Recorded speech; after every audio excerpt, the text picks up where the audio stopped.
This is Channel 13, KCOP, Los Angeles.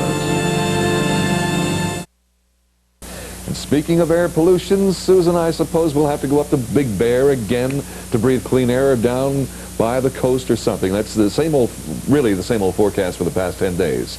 Unless you have a surprise. Well, Charlie, you've been asking for nearly 2 weeks now when this oppressive record-breaking smog is going to let up.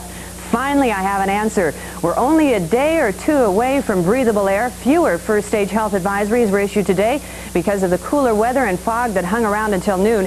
Actually, the contaminants were still there. What was missing was the sun to cook up a stew of eye-irritating ozone. No sun, no smog, except for when the sun came out.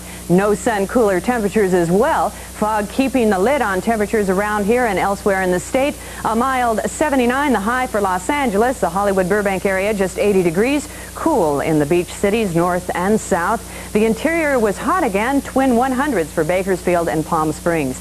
It was fair, slightly hazy over much of the state when this satellite picture was taken at 4 o'clock, but the fog was thick along the coast. Many of the beach cities haven't seen the sun in a few days now. We've seen enough smog, and we may not see conditions like this bad again. Let's hope so. What has happened is that the high pressure over the southwest is breaking up, finally, permitting the smog to thin out. Normally, the Santa Ana winds would have pushed the smog out to sea, but so far, no winds.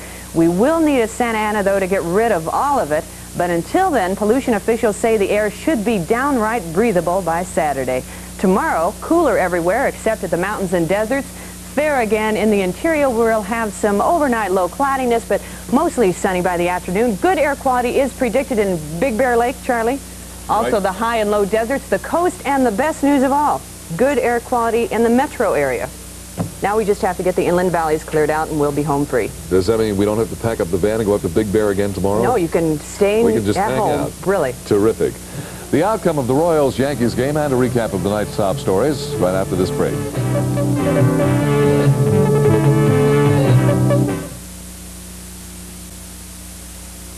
Well, the Royals have a 2-0 edge in the best-of-5 series for the American League pennant. Dennis Leonard ended a 2-year drought against the Yankees for a 3-2 triumph over New York.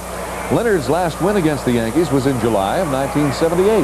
He had only one difficult inning today, the 5th, when New York scored both of its runs.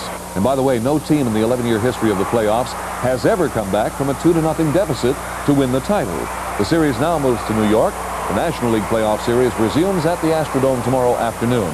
Philadelphia and Houston are tied at 1 game apiece. L.A. School Superintendent William Johnston stopped short of asking coaches to change their minds about a decision to quit their coaching assignments next week.